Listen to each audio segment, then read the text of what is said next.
Welcome, medium fans, to another Eternal Deck Tech.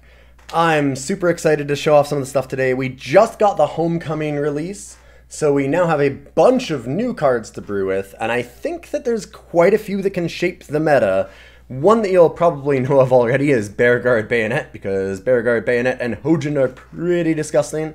And I myself am going a little bit in on Pledge, but in a different direction. We're going to be doing Glasshopper Pledge today. So first of all, I'd like to give a big shout out to all of the subs and patrons who make these videos possible, and of course to my wonderful, wonderful sponsor, inkgaming.com. They have all kinds of amazing custom gaming gear, and you can check it out down below. They do like mouse pads and playmats for Magic, and dice bags, and now shirts and stuff soon as well, and it's just a fantastic company. They do a really good job.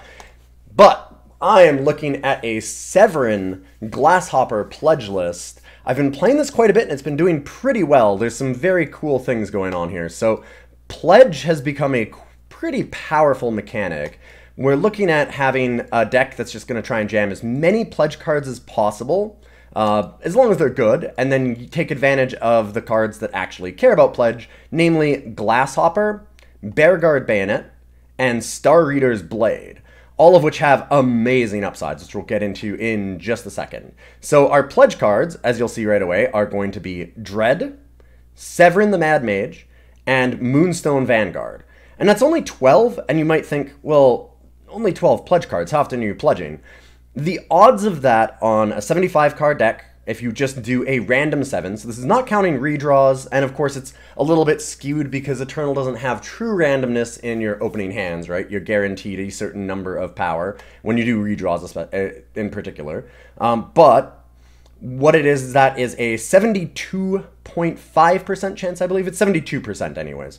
So yeah, we actually have a really, really high chance of getting that, and that's every random 7. So, including redraws, you actually have a really, really good chance of pledging right away. And you always, always, always want to pledge with this deck. It's going to be a huge difference between the decks where you pledge and the games where you pledge and the games where you don't. Because you pledge something away and it doesn't really matter because right away you're going to be able to get it back with Glasshopper. Your pledge units are going to be cheaper, and then if you pledge the unit, you can also create and draw a copy of that unit. When you pledge Moonstone Vanguard and then you just Glasshopper on turn 2 and get your Moonstone Vanguard back, and you keep doing that over and over and over, like you keep buying back Glasshopper and getting more and more Moonstone Vanguards, or play new Glasshoppers, oh, it's so sick. The other cards that matter are Vanguard Bayonet, which it's a really subtle card. It doesn't look super powerful. It's just 1/1 overwhelm for 1. I mean, okay, it's kind of a worse ornamental daggers, right? But if you've pledged, you just get a Sigil into play for free. Not depleted, just for free. So the card comes down for free and ramps you. That is incredible. There's going to be a fair number of games where it doesn't necessarily matter because you get it later, but when you have a curve of, like, get a Moonstone Vanguard down as a pledge, then play Glasshopper, redraw the Moonstone, and then turn 3, like, Vanguard Bayonet, and play an Ebon, Dune Smuggler or Great Valley Smuggler, next turn, turn 4, you've got Moonstone Vanguard, that is really disgusting. It is hard to overstate how big of a deal it is when that comes down early. So, Vanguard Bayonet being a pretty awesome card when you can have the actual pledge up. A little bit of a, it's medium if you don't, but it's not irrelevant. The overwhelm is important with all of our killer stuff because the rest of our deck is really based around having, Varas, Moonstones, Worldbearer, Behemoth, kind of the same Xenan killer, Xenan sights kind of deck that's been floating around for a little while. Then we also have Star Reader's Blade, and this feeds into, again, that kind of killer aspect. Because the wielder can't block, which is definitely a downside, but when the wielder dies, draw the wielder from your void, and if you pledge, then you just play it. So, let's say, for example, you get killer on your Moonstone Vanguard, you slap a Star Reader's Blade on it, killer something, trade, get it back immediately, killer something. Like, you can see how gross that gets really quickly. So Star Reader's Blade is a really cool little card as well. Beyond that, we have, obviously, 4 of each different black market merchant in our colors so that we can have lots of Xenan temples and Twilight hunts and banishes and things. I'll kind of get into that very quickly. Severin, who is actually overperformed. I really didn't think that the rings would be that big of a deal, but with Glasshopper and Severin, there's a lot of times where I've had 3 Severins in play pretty easily, and a bunch of free ring activations becomes pretty gross, actually. When you hit, like, Emerald Ring, Amber Ring, and a Granite Ring or something, and you're just like, oh, okay, well, I'll just pump up my whole team, make a 1-1, and give another unit a weapon for free every turn, that's real nasty. It gets gross fast. So Severin's in there as well. Vara, obviously, is just... You're playing Shadow, Vara kind of needs to be in, stops all of the different Aegis your opponents can have, and obviously being, like... Lifesteal and Deadly is huge for having killer things, and it is an excellent card to buy back, and we have lots of different ways to buy things back, with Dread and Dark Return and all those kinds of cards. Dread also being pretty awesome. I didn't really mention Dread. Dread is cool at buying back all of our units that we're trying to give killer to, but it's also really disgusting against sights. So having a charge unit to stop a sight from being a thing is really big, and it's got 4 power, which means that it can kill every sight if it comes down on an empty board. So if somebody plays like a Palace, or they play a Howling Peaks, or anything like that, you can just Dread in response and kill it.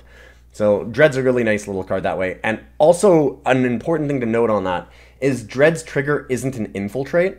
So it's, you can attack a site, kill a site, and at the end of the turn, you still get this extra sacrifice Dread, draw just a different unit from your void. So yeah, you can still get the ability on top of killing their site.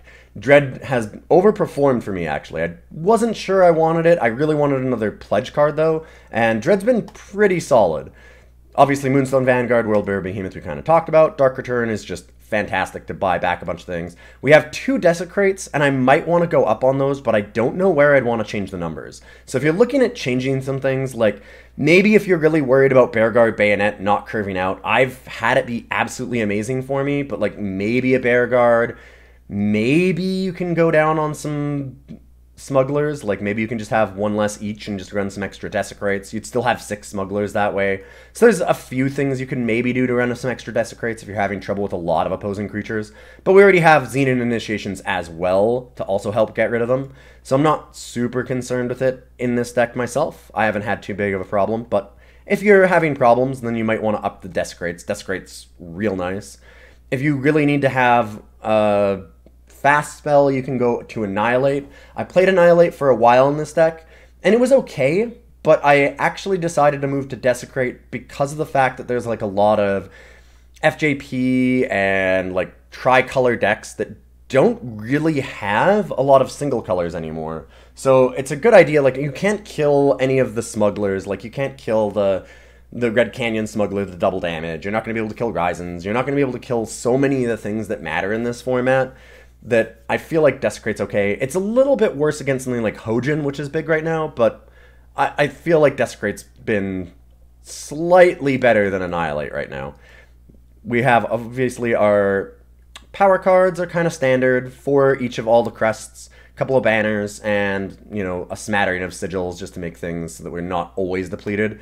I haven't had too much trouble with it being slower, but you might want to cut down some crests if you find it to be a little bit too slow. You're always playing depleted power, and then you can just up banners instead, run 3s and 3s.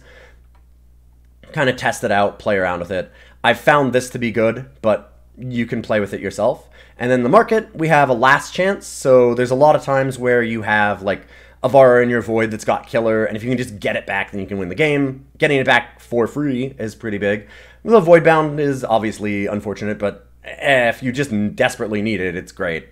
And we already have Dark Returns and stuff, so you can't really run anything else.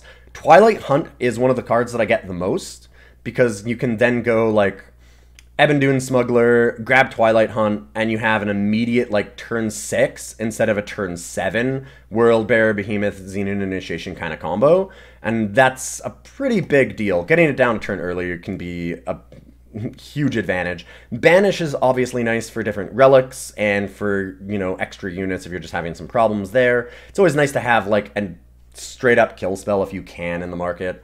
Obviously Banish isn't exactly that, but we've got the Initiations and Desecrates and Twilight Hunts instead, so I'm covering my bases with having a little bit of Relicate as well. We have Xenan Temple, which is going to be another one that we get a lot because the extra Xenan initiation. It's a very powerful site. Everybody kind of knows a little bit about it, I'd imagine, at this point.